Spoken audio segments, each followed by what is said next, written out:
I always believed that a ringing phone after dark was never a sign of good news. Yet for years, I'd grown accustomed to ignoring my landline after 9 p.m., letting any unidentified caller slip into the murky domain of voicemail. My neighbors had teased me, friends said I was paranoid, and my parents chalked it up to the city's incessant clamor. I didn't realize that I had a reason for my wariness, an uneasy feeling that anything interrupting sleep was out to disturb more than just my dreams. So, when my phone rang, precisely at 8:59 on that first Tuesday night of August, I almost pretended not to hear it. The shrill tone returned, persistent, like a child tugging on a mother's coat because of some urgent secret. Against my better judgment, I reached for the handset. "Hello?" I muttered, my voice already on edge. At first there was only the sound of static. Then a whispering voice, so hushed I thought it might be a faulty connection, said, "They're going to come tonight. By midnight it will be too late." I leaned forward, heart pounding. Who is this? What are you talking about? Silence, then a click. Whoever was on the line had vanished into the place from where such cryptic messages often spring. My hand trembled slightly when I set the receiver down. Maybe it was a prank, or possibly someone from a telemarketing list employing some grim marketing trick. Still, I locked my doors and double-checked my windows. Sleep did not come easily. Morning revealed no headlines matching that cryptic warning. Nobody had broken into my apartment building. The city news was bleak as always. Random violence, petty crimes, but nothing so urgent as too late by midnight. I convinced myself it was just nonsense. However, I couldn't shake the uneasy feeling that I had brushed up against something larger, a sense that the voice on the other end was heartbreakingly sincere. Still, life beckoned, and I had work to do. I arrived at the publishing house around 9 a.m. I was an editor, mostly dealing with short story submissions and occasionally helping the marketing team. Although I tried to concentrate on my inbox, the ring of the office phone made me jump every time. Paranoia had burrowed into my nerves overnight. Even the sunlight streaming through the glass facade of our building did little to quell it. By the time the clock struck 5, I was ready to go home, lock everything, put my phone on silent, and bury myself under blankets. However, that evening, the phone rang again at the same precise minute, 8:59 p.m. This time, I was waiting. My fingers hovered over the receiver, indecision gripping me. If I picked up, I risked fueling paranoia. If I didn't, I feared the scenario more. Inevitably, I answered. Static crackled, and then the same trembling voice spoke. "Find your neighbor on the second floor. She's taken something she shouldn't have. By midnight, it will be too late." Heart threatening to burst from my chest, I asked, "Who are you? Why are you doing this?" But the person hung up with the same abruptness as before. My neighbor on the second floor was an elderly woman named Mrs. Dawson. I hardly spoke to her beyond polite greetings. I toyed with ignoring the call, letting it be. But something in the voice's urgency rattled me, even more than the previous night. I found myself stepping outside my door, the hallway lights buzzing overhead. I moved down the stairs to Mrs. Dawson's apartment. I knocked softly. After a moment she opened up, blinking in surprise. "I know this sounds bizarre," I began, slightly breathless, "but are you all right? Is everything okay?" She gave me a kind smile, though her eyes were weary. "I am fine, dear. Why ever would you ask such a thing at this hour?" I couldn't bring myself to recount the phone call. Instead, I stammered, "I just had an odd feeling." With a gentle laugh, Mrs. Dawson thanked me for my concern, assured me she was fine, then closed the door. Feeling ridiculous, I returned upstairs. I thought, that caller is messing with me, but my stomach knotted with fear as I pictured that sweet woman alone in her apartment. I decided to check again in the morning. I scarcely slept that night. A couple of nightmares really. Involved stumbling upon terrible scenes at the stroke of midnight. In one, I found Mrs. Dawson collapsed on her kitchen floor with an open bottle of pills. In another, I was the one collapsed, surrounded by silent telephones. I woke to my own ragged breathing, half convinced the nightmares were predictions. Around 11 a.m. I knocked again on her apartment door. This time, There was no answer. My heart lurched. Then an ambulance roared to a stop outside the building. Later, I learned from the paramedics that Mrs. Dawson had suffered a seizure during the night. She must have struggled to call for help, and by the time morning came, she was barely conscious. They said if another neighbor hadn't heard her faint cries, she might not have survived until noon. Cold dread swept through me. They carried her away, leaving me on the landing, the phone call's words echoing in my skull. By midnight, it will be too late. The second phone call had predicted danger for Mrs. Dawson, and it came shockingly close to the truth. It felt disturbing, as if someone was toying with me, but in a twisted way, also helping. My mind conjured different scenarios: a guardian angel with warped methods or a malicious presence masquerading as a savior. Either way, I decided not to miss the next call. If it came again, I wanted answers. It did come, on the third evening at 8:59. Before I could offer a greeting, the voice said, "He's waiting in the alley behind Merton's grocery. Check the package in his hands. By midnight, it'll change everything." I closed my eyes, suppressing a growing sense of dread. Who is he? Why should I trust you? Silence hummed over the line until the only response was the click of a disconnected call. I glanced at the clock. The grocery store was only 6 blocks from my apartment. The rational side of me thought, this is none of my business. The phone calls shouldn't control my life. But the memory of Mrs. Dawson haunted me. If I ignored it, who might suffer? I grabbed my coat and ventured out into the twilight. The city streets glowed orange under the last vestiges of sunset. Headlights and neon signs flickered around me, revealing glimpses of shadows that felt more sinister than usual. By the time I reached Merton's grocery, the windows were dim and the store was just closing. An elderly clerk was turning the lock on the door. I walked around to the alley, the stench of rotting vegetables and stale beer thick in the summer heat. Suddenly, I spotted a figure hunched under a flickering lamp. He wore a threadbare hoodie with the hood pulled firmly over his head. I couldn't see his face. In his hands was a small, battered cardboard box. Cautiously, I approached. "Hello?" I called gently, feeling my throat tighten with anxiety. "Are you all right?" He started, nearly dropping the box, and swiveled to face me.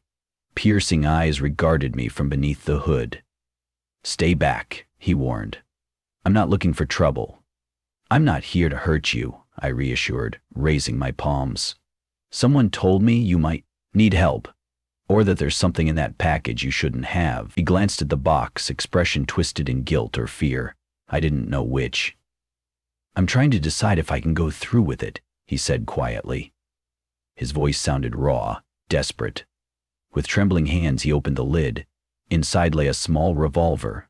Next to it was a photograph of a young child, a boy no older than 5, smiling at the camera. My heart sank into my stomach. "I'm not a criminal," the man whispered, words almost lost in the hum of distant traffic.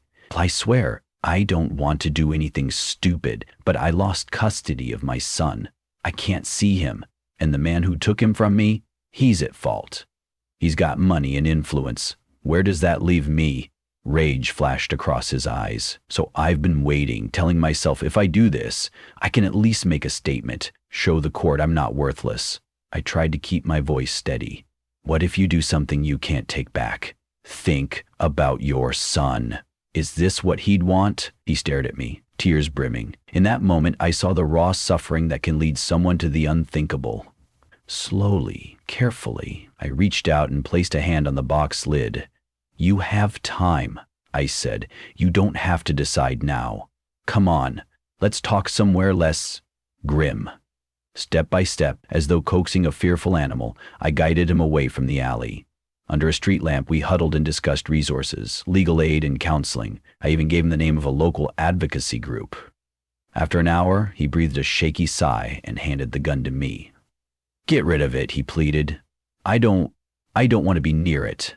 My entire body felt as if every muscle had been knotted. Yet I was alive, he was alive, and a tragedy had been, at least for the moment, averted. We parted ways, and I found a police station near downtown. I turned in the firearm anonymously, stating that I'd found it abandoned, unwilling to drag the man into deeper legal trouble. Yet again, the call's cryptic message led me to intercept a dangerous, potentially fatal situation. By the fourth night, I found it almost impossible to focus on anything besides waiting for that phone to ring. The pattern was too real to dismiss as happenstance. Each time, the voice predicted a threat that led me to intervene. I shared only minimal details with the police so as not to implicate myself or come off as a conspiracy theorist, but I did mention the calls. One officer looked unconvinced, the other scribbled notes, and in the end, I left feeling no safer. At 8:59 that evening, the call came. The voice was hushed and tense. The old library downtown. Look in the reading room. She's there, telling herself no one cares. By midnight, the choice is final. I let out a breath I hadn't realized I'd been holding. This was becoming my twisted nightly chore. "I'll go," I said hurriedly, but before I could demand any explanation, the line went dead. The streets downtown were relatively quiet at that hour. Most people were at home, unwinding from the day, while neon lights illuminated bars and restaurants for those seeking fun. The old public library sat stoic amidst the glitz, its architecture an echo of days when marble pillars and endless shelves were a city's pride. The front doors were locked, but I knew it also had a side entrance that, for some odd reason, remained open late to accommodate a small after-hours reading space. I found the reading room with ease. Dim fluorescent lights buzzed overhead. Rows of mismatched tables formed the middle of the room, and dusty shelves lined the walls. Only one person was present, a young woman with dark curls, hunched over a table scattered with books, her face hidden in her hands. She seemed startled when I approached. "You okay?" I asked gently. She raised her head, revealing tears. I'm just having a difficult time," she stammered. I introduced myself, feeling a little foolish, but explained that I often came here to read late and noticed she seemed upset. She bristled, but something in my earnest expression must have convinced her I meant no harm.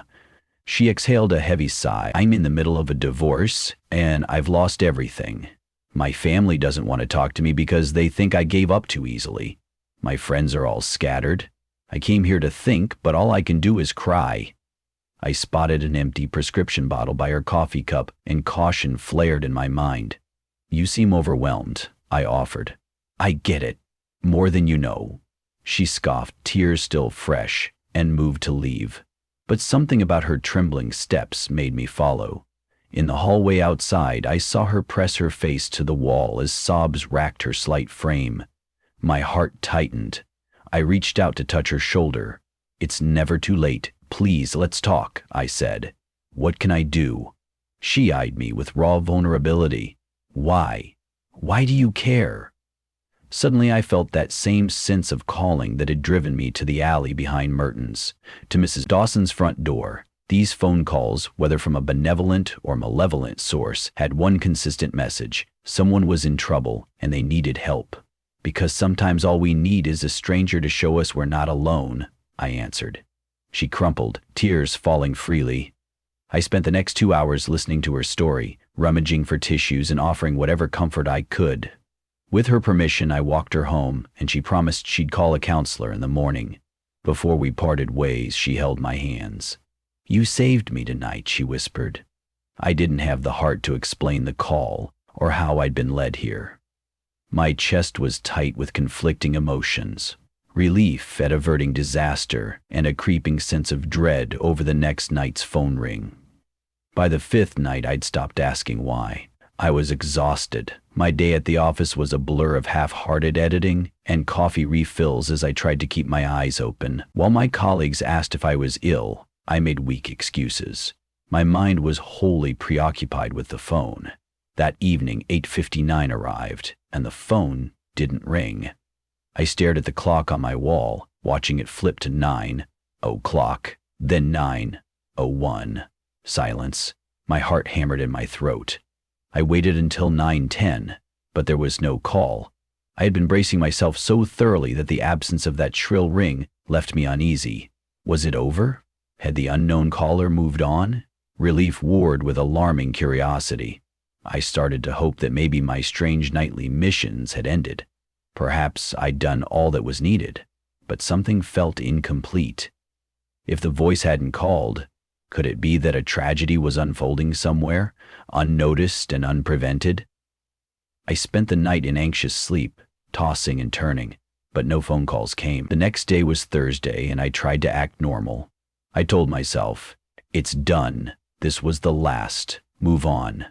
By late afternoon, I realized I was still counting the hours to see whether my phone would ring at 8:59. True enough, as soon as I got home, I positioned myself near the phone, trying to busy myself with a book, glancing every few minutes at the time. 8:55, 8:56, 8:57. Despite the sweltering August heat, I felt cold. 8:58, 8:59. Tension coiled in my stomach. The phone rang, shrill and sudden, forcing a gasp from my lips. I lifted the receiver, and before I spoke, the voice returned, sounding more urgent than ever. "They know about you," came the quivering whisper. "Tomorrow is the last. They will come for you by midnight." Goosebumps traveled down my arms, a conduit of cold fear. "Who knows? What do you mean, they will come for me?" I demanded, voice shaking. There was a faint hiss, and the line cut off. For several minutes, I stood rooted in place, phone in hand, feeling 1,000 invisible eyes on me. I double-locked my door. Then I drew the blinds and checked my phone's caller ID. All it showed was unknown. My mind raced with possibility. Could it be a group of criminals? Or maybe something intangible, something worse? Sleep was not an option that night.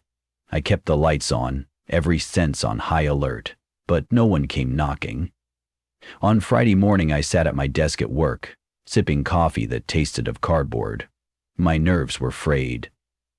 Their words lingered. Tomorrow is the last. They will come for you by midnight. But what could I do? Call the police and tell them an anonymous voice told me I was in danger? They already had me pegged as a borderline crank. I made up my mind to stay in a hotel that night, somewhere with security cameras and plenty of staff. I wouldn't even answer my phone. It was time to break the pattern. Yet, all day I felt eyes on me. In the cafeteria line, I glanced over my shoulder, convinced someone was watching. On my way to the copy machine, I spotted a figure near the stairwell wearing a baseball cap, seemingly observing me. When I turned to get a closer look, they were gone. Paranoia or reality, I couldn't be sure. That evening, I sent a text to a friend and told her I'd booked a hotel across town for a break from everything. She thought it was odd, but wished me well. By 8:30, I was sitting on the bed in a modestly priced suite, munching on a vending machine and snack. My phone lay face down on the nightstand. 8:45, 8:50. My chest felt tight. 8:55, 8:59. It rang. I froze, every muscle tensed. Let it ring, I told myself, but the compulsion was too strong. I picked up and pressed the phone to my ear, not saying a word. Static hissed, and then the whisper. "Too late. They are already here." Click.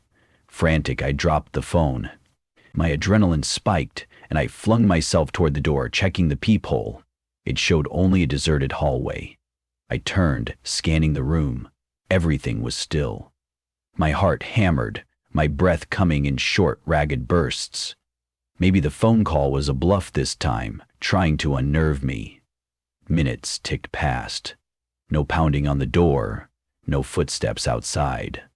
Eventually, my nerves steadied enough to slump onto the bed. Was I truly safe, or living on borrowed time until midnight? 11 o'clock came and went. 11:30 arrived, and the building remained quiet. At 1:15 to midnight, I stood by the window, staring out at the city lights. For the first time in a while, I started to let hope slip in. I might be safe. There was a soft knock at the door at 11:58. My heart nearly jumped out of my chest. I tiptoed to the peephole, my breath caught. A figure stood just outside, face obscured by the angle. I swallowed. Another knock, firmer this time. I approached the door, phone in hand, ready to dial 911 if needed. Who is it?" I managed, voice trembling. A pause, then a muffled voice. "Your front desk made a mistake with check-in details. "We need your signature downstairs." Something about the tone felt off, almost too rehearsed. My instincts screamed, danger. Carefully, I grabbed the desk chair and wedged it beneath the door handle. The person knocked again, more impatiently. "Miss, it will only take a minute. The reservation is incomplete." I inched back, fear fueling every step. "Slide the paperwork under the door," I called, straining to sound calm. Silence. I leaned forward slightly, heart booming, searching for the shadow beneath the door. Then came a violent rattle of the knob as though someone was trying to force it open. I stumbled back and found myself fumbling to dial 911 when the phone beeped, indicating no signal. I cursed. I tried again, but the phone stubbornly refused to connect. The doorknob jostled a second time, an ominous scrape of metal against the frame. I glanced toward the window, 4th floor. Too high to jump, my eyes darted around, searching for a weapon. The lamp was too flimsy, the phone's cord too thin. Adrenaline seized me and I rushed for the bathroom, locking myself inside. My shaking hands clutched my cell phone as I tried to call for help once more. Still nothing. I felt trapped, certain the next jostle would break the door. Then I heard faint footsteps retreating outside. My pulse hammered, half expecting a trick. Several interminable minutes crawled by, but the handle never moved again. Finally, at 12:10, I dared to open the bathroom door. The suite was quiet, the hallway beyond the peephole empty. The assault on the door never turned into a break-in. Yet, I believed with a grim certainty it was not a random front desk error. Someone had come for me, exactly as the voice on the phone had predicted. Shaken to my core, I waited until sunrise to venture out. A different staff member at the desk apologized that it must have been an impersonator, but they had no record of anyone going to my room. The security camera in the hallway had evidently malfunctioned during the night. The manager apologized, offering a free stay. I left before 7 a.m., wanting no part of it. Once home, I wondered if the calls were truly finished. The last message had implied a finality. They are already here. Yet I survived the night. I tried to rationalize each event, each intervention. Perhaps some twisted soul had been orchestrating the entire sequence. Maybe the voice was an ally, or perhaps it was setting me up for harm. The phone calls ended people's suffering, but also endangered my own life. The swirling confusion nearly consumed me. Days passed with no new calls. Nights were profoundly silent. Each time 8:59 approached, I found my eyes glued to the phone, half expecting it to ring, but it never did. The tension that had guided me through 5 nights of terrifying errands eased into a strange emptiness. I was alone with my thoughts, pondering the extraordinary chain of events I'd participated in. I wasn't sure if I was grateful or resentful that it was over. A week later, I visited Mrs. Dawson in the hospital. She was recovering well and was touched by my concern. Though I didn't discuss the phone calls, she smiled in that sweet way, remarking, "Funny how a near brush with something awful can bring help from unexpected places." I squeezed her hand, forcing a smile, recalling all the unprevented tragedies we never even hear about. I also received a text from the man in the alley behind Merton's. I'd given him my number in case he needed someone to talk to. He told me he was working with a lawyer to regain some visitation rights with his son. My eyes stung with tears, feeling a mix of hope and relief. Meanwhile, the young woman from the library was checking in for therapy and had found a support group. She was coping. Light shone amidst the darkness. For a moment, I believed peace had returned, at least until a Sunday evening in late August. I'd stepped out for groceries around 7 p.m., returning with a mind to watch a movie and be in bed by 10. When I set the bags on the kitchen counter, my cell phone buzzed with a text from an unknown number. My heart lurched as I read the words, short and haunting. "Answer your phone. The next call is tomorrow." My breath caught in my throat. I felt the weight of dread settle again. This was not the same style as the voice from the landline, which always spoke in cryptic phrases about midnight deadlines. Still, it evoked the same fear. the same sense that I was embroiled in an insidious game. I dragged myself slowly to the living room, setting my groceries aside. The phone lay on the coffee table, silent. Tomorrow, it read in the text, meaning Monday. The day I had planned to meet my boss about an upcoming project. The day I was supposed to do a million mundane tasks. Now it loomed like a day of reckoning. Would I pick up the phone? Would I ignore it? Could I ignore it?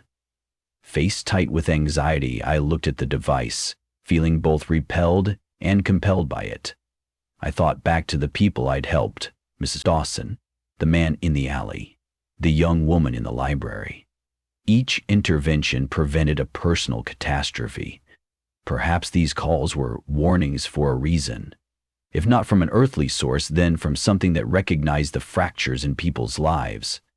And for each midnight hour rescue, I paid a price in peace of mind. Sooner or later, every inexplicable debt demands to be settled. Still, I couldn't ignore the calls, not forever. Perhaps the next time it wouldn't be a gentle nudge about someone else's plight, but a direct threat to my own life. Or maybe it would be another soul in desperate need of saving. Whether the phone calls were from an angel, a demon, or a twisted vigilante, I had already seen the consequences of turning my back. Fate had chosen me, or so I felt, to be part of these midnight warnings.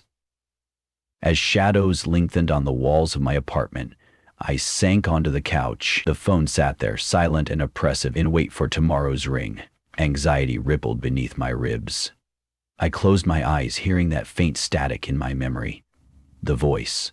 Was this my destiny now? To answer calls that prophesied doom until it consumed me entirely? Or would it all stop as abruptly as it began, leaving me in a limbo of perpetual vigilance?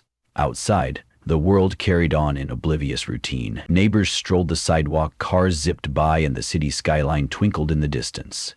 In my cramped living room, however, reality had shifted. My life revolved around these calls, these urgent bulletins from an unknown source. Tomorrow, it said, with the finality of a countdown. It occurred to me that midnight was a threshold, both an end and a beginning. In the face of that inevitability, I couldn't decide if I was terrified or I reached for the television remote, thinking to distract myself, but the moment felt too heavy for trivial entertainment. Instead, I stared at my reflection in the blank TV screen.